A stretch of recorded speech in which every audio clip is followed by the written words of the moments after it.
support a ballot measure not only important for the Democrats, but also for our entire community. We would like to welcome David Lujan. David is the director of the Arizona Center for Economic Progress. David is a former member of the Arizona State Senate and House of Representatives and has worked in public policies in Arizona for 20 years. He serves as an assistant attorney general, advising the School Facilities Board and legal counsel for the Arizona Senate, and a staff member providing legal services to abused and neglected children, and most recently as a public policy director for Reading Partners, an organization that provides service to young children struggling in school. David also serves as chief administrator for Arizona State University Preparatory Academy in Phoenix, a public charter school for preschool through 12th grade students. David earned his law degree at Sandra Day O'Connell School of Law at ASU. Welcome, David. Please tell us about Invest in Ed.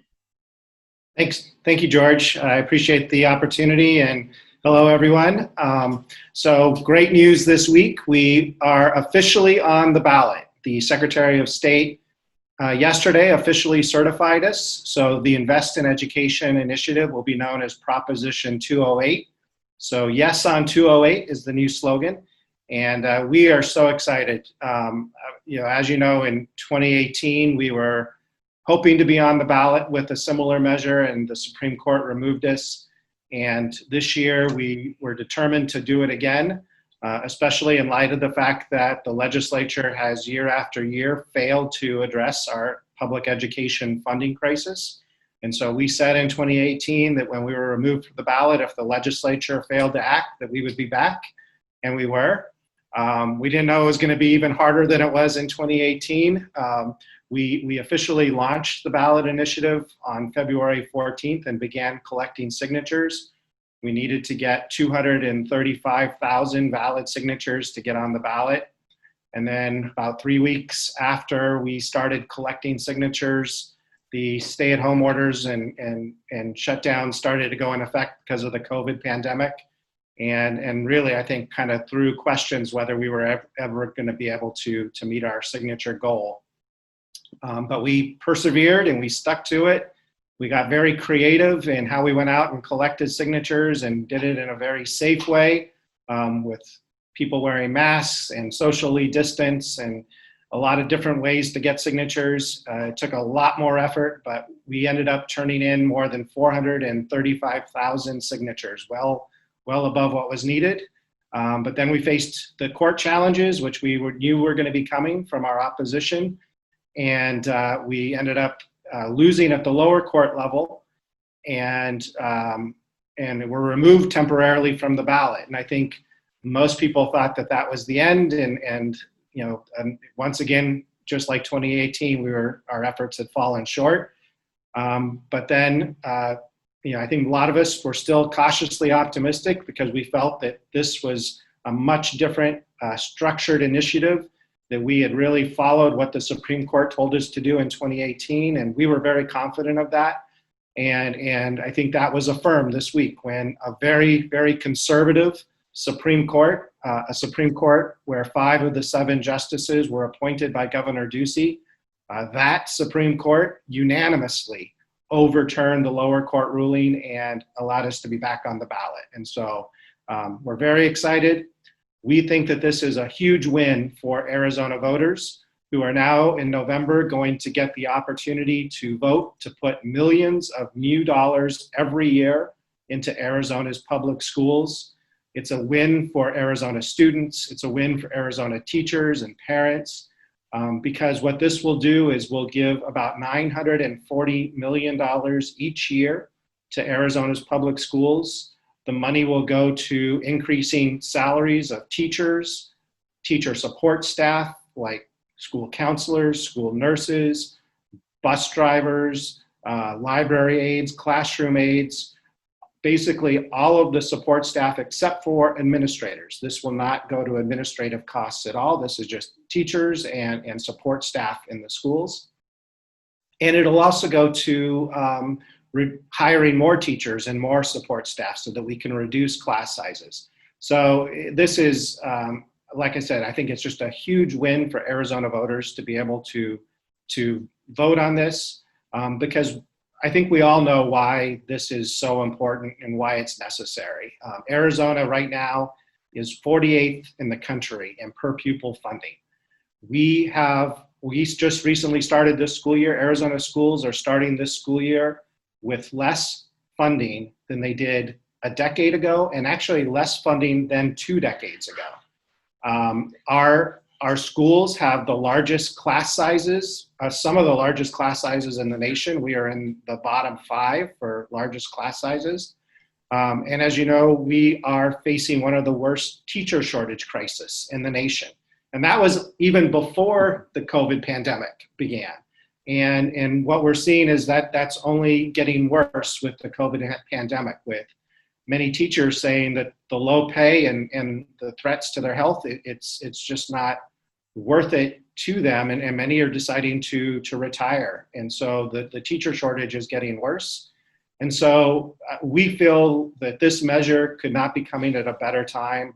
This will really go a long way towards bringing our teacher salaries to the national average, reducing class sizes, and giving our schools the resources that they need to teach our students. And that's a win also, let me just say, for Arizona businesses and for the Arizona economy.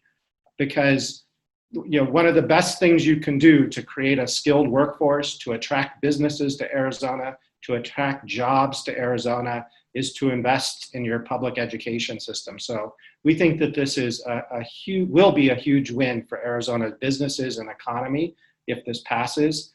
And I would say particularly in rural communities, in smaller rural communities, this is a huge boost for businesses, small businesses, and the economy in those communities, because in so many small rural Arizona communities, the public schools are the largest or some of the largest employers in those smaller communities. So what better way to boost the businesses of mom and pop businesses in those small communities? Support challenges.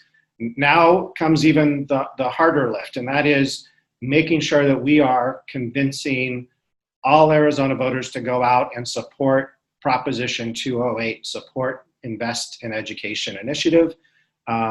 Our opposition, just like they have already started to do and taking us to court, are prepared to spend millions of dollars against us to try and defeat us and to try and put out a lot of misinformation and blatant lies, really, about what this harm that potentially could be caused by of $500,000 a year if you're married filers, or in excess of $250,000 a year if you're a single filer. So anybody who falls below this will pay zero in additional taxes. Zero. So when you hear that this is going to hurt struggling families, it's going to hurt struggling small businesses, that is absolutely false. They will pay zero. That's why this taxing mechanism for Invest in Ed actually makes the most sense, particularly in an economic crisis, because the families, the people who are struggling to put food on the table, the mom and pop small businesses that are struggling will pay zero, but they will benefit from the additional millions of dollars that are invested in our public schools, which is going to put more money into our economy. It's going to raise the salaries of people who work in schools. So we really are going to need to push back on that argument, because that's all they have. When you go out and you poll Arizonans and you talk to them about what is their biggest concerns, one of the top concerns that Arizonans have had over the last 5 to 10 years has been the lack of funding for our public education system. And that's why we were able to get more than 435,000 signatures in the middle of a pandemic. People want this. We just need to keep them in supporting this and to really push back against that wave of opposition lies that are going to come at them over the next 2 months. So our website is investined.com. If you go to that website, you can sign up to get yard signs, you can sign up to volunteer and to do calls in support of the measure. You can sign up, or you can go there to make donations. We have already spent $4 million just to get to this point.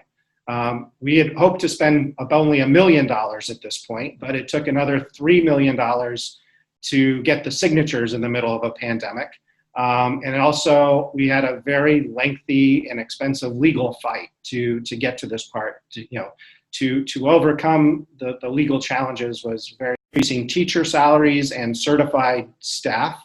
25% of the revenue will go to increasing salaries of support staff. So, like I said, classroom aides, bus drivers, cafeteria workers, others that really support and help our students to learn.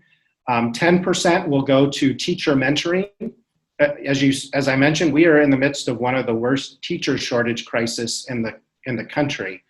And what we've found is one of the reasons so many teachers are leaving the profession after just teaching for maybe 2 or 3 years, so we're losing a lot of younger teachers, is that schools, all those cuts that we've had to our schools over the years, have left schools without the resources to mentor younger teachers. So 10% of the revenue will go to mentoring programs. And then this is the part that I'm really schools around the state for vocational, career, and technical education programs that schools have not had those resources. So that's a little bit about that. Maybe just let me address, one question that I hear a lot is, why are we just taxing the wealthiest in Arizona? Why aren't we taxing everybody? So our legislature has cut taxes every single year but one since 1990. Our legislature has cut taxes every year but one since 1990. All of those tax cuts, when add up to about $5 billion a year less revenue that we would otherwise have to invest in our schools and other priorities if we had not made those tax cuts. And those tax cuts, many of them have not gone to everyday Arizonans. Many of those tax cuts have gone to corporations and the wealthiest Arizonans. In fact, between 2008 and 2014, no state in the country cut more from our public education system than Arizona. Arizona had the largest cuts to our public education system between 2008 and 2014. And in 2011, in the midst of making some of the largest cuts to public education, in 2011, the legislature enacted the largest corporate tax cuts in state history.